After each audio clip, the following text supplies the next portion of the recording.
इतनी बड़ी तादाद में आए हुए क्रिश्चियन, इतना बड़ा वफद,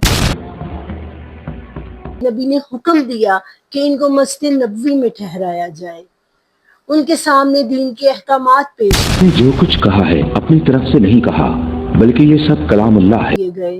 जब उन्होंने मानने से इनकार किया तो अल्लाह ताला ने मुबाहले का हुक्म दिया और रसूलुल्लाह सल्लल्लाहु अलैहि वसल्लम अपने अहले बैत को लेकर गए। वो जो दाईं तरफ नजर आ रहे हैं वो अली इब्ने अबी तालिब, उनके दामाद और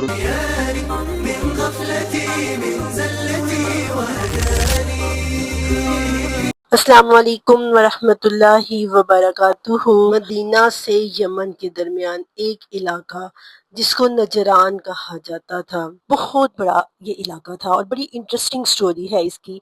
आइए आज हम इस पर बात करते हैं। यहाँ पर तकरीबन 73 मजीद बस्तियां आबाद थी और ईसाइयों का सबसे बड़ा कलीसा भी यहाँ पर था। बहुत बड़ी तादाद में ईसाई यहाँ पर रहते थे और 3 सरदार इनकी क़यादत करते थे। मतलब एक सरदार नहीं होता था, 3 सरदार होते थे, जिनमें जो पहला सरदार था उसको आकिब कहा जाता था, यानी वो अमीर कौम की हैसियत रखता था, और जो दूसरा था उसको सैयद कहा जाता था, जो उनके पॉलिटिकल और सोशल इश्यूज को देखता था, और जो थर्ड था वो आप समझे कि बिशप होता था, यानी जितने भी स्पिरिचुअल मामलात हैं, जितने भी रिलीजियस इनको वो डील करता था। और इस तरह ये 73 चूंकि बस्तियां थीं तो इनमें से 1,60,000 पीपल स्टैंडिंग आर्मी का काम कर सकते थे। ये वो दौर था जब 9 हिजरी में रसूलुल्लाह सल्लल्लाहु अलैहि वसल्लम तमाम गज़वात जीत चुके थे, यहूदियों को यहाँ से निकाल चुके थे। अब ये जो क्रिश्चियंस थे ना, इतनी बड़ी स्ट्रेंथ थी इनकी, लेकिन ये नबी पाक सल्लल्लाहु अलैहि वसल्लम से दे डोंट वांट वॉर, आपसे ये वॉर नहीं चाहते थे, दे वांट पीस। वो पीस चाहते थे। वो चाहते थे या तो, अब उनके पास 2 ऑप्शंस थी, या तो वो इस्लाम कबूल कर लें या आपको जिज़िया दें। अब ये हुआ कि 9 हिजरी में 60 पीपल का एक डेलीगेशन इन क्रिश्चियंस का रसूलुल्लाह सल्लल्लाहु अलैहि वसल्लम की खिदमत में हाजिर होता है और अल्लाह के नबी वसल्लम इनको वार्म वेलकम कहते हैं और मस्जिद नबवी में इनको ठहराते हैं और इनको इबादत करने की इजाज़त भी देते हैं।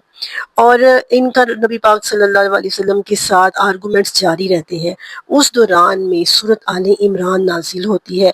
बहुत से स्कॉलर्स कहते हैं कि शुरू की जो आयात है वो भी इन्हीं के बारे में नाजिल हुई हैं, लेकिन कुछ स्कॉलर जिनमें सैयद अबुल आला मौदूदी भी हैं, वो कहते हैं कि चौथे रुकू की जो आयात है ना वो इस डेलीगेशन के बारे में नाजिल हुई थी। लेकिन बहरहाल हम कुछ भी कहें, सूरत आले इमरान का एक बड़ा हिस्सा क्रिश्चियंस के बारे में बात करता है और हमें बताता है कि क्रिश्चियंस जो हैं वो यहूदियों की निस्बत नरम थे और अल्लाह के करीब थे। लेकिन ये जो डेलीगेशन आया था, इन्होंने आप सल्लल्लाहु अलैहि वसल्लम से बहसो मुबाहसा करने के बाद भी इस्लाम कबूल करने से इनकार कर दिया।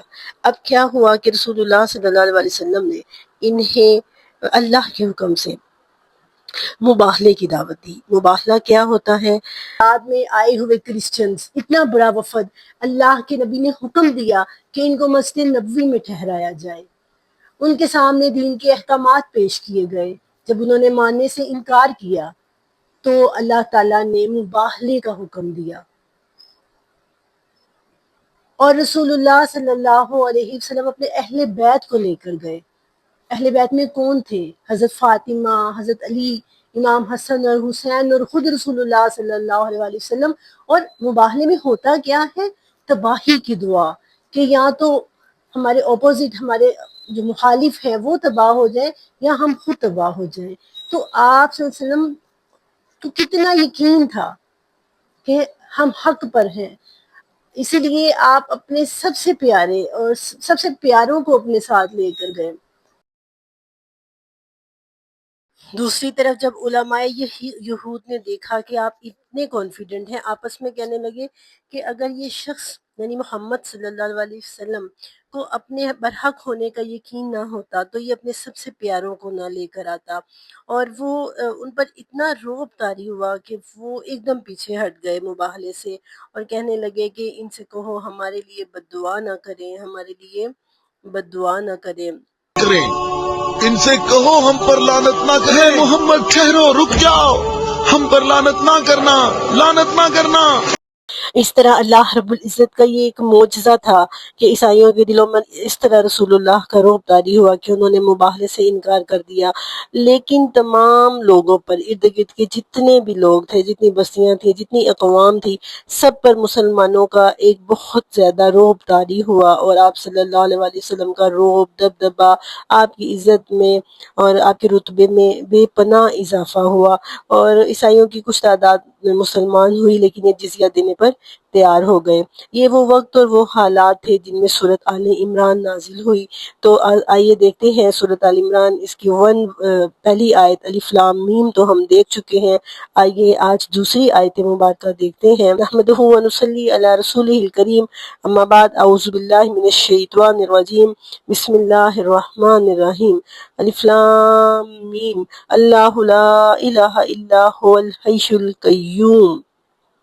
اس کو پڑھ کر ایک دم ہمیں کیا یاد آیا کہ جیسے ہم نے آگے یہ پڑھنا ہو لا تاخذہ سنۃ ولا نوم، یعنی آیت الکرسی سورۃ البقرہ میں بھی ہم نے یہی آیت پڑھی ہے۔ یہ اللہ کا تعارف ہے جس میں اللہ فرما رہے ہیں کہ اللہ وہ ہے، لا الہ الا ہوا، جس کے سوا کوئی معبود نہیں مگر وہی اللہ، جس کو تم نے تین بنا رکھا ہے، جس کی تم تثلیث کے قائل ہو۔ ایسا نہیں ہے، وہ ایک ہے، وہ الحی، زندگی دینے والا ہے، کہ وہ خدا نہیں ہو سکتا۔ تم خود مانتے ہو کہ عیسیٰ علیہ السلام کو صلیب پر چڑھایا گیا کہ اس کی زندگی کوئی چھین لے، اور القیوم جو قائم ہے، جو خود کو صلیب سے نہ اتار سکے، جو خود کو زندگی کے لیے قائم نہ رکھ سکے، وہ خدا کیسے ہو سکتا ہے؟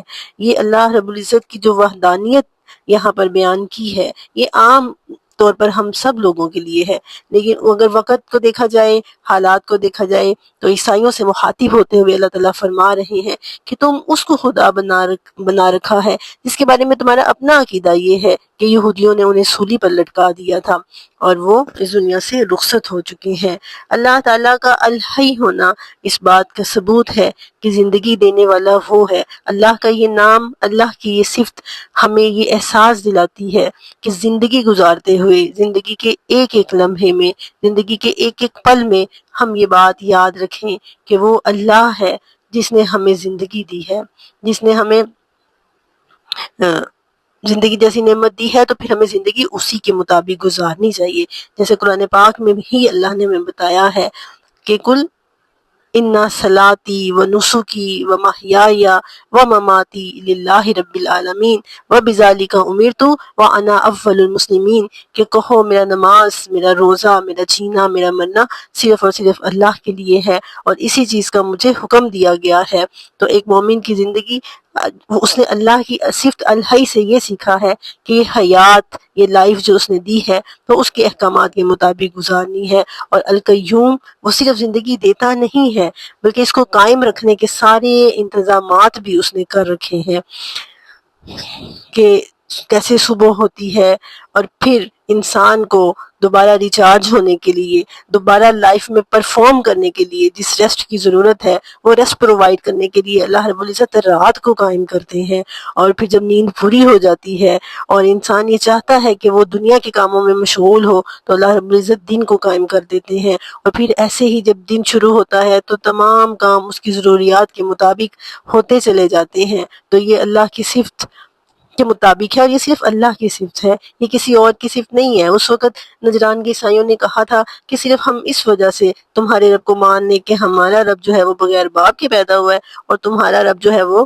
ماں اور باپ دونوں کے بغیر پیدا ہوا ہے۔ بات صرف اتنی نہیں ہے، بات اختیارات کی ہے، بات صفات کی ہے۔ اللہ کے لامحدود اختیارات کسی اور معبود کے اندر ہو ہی نہیں سکتے۔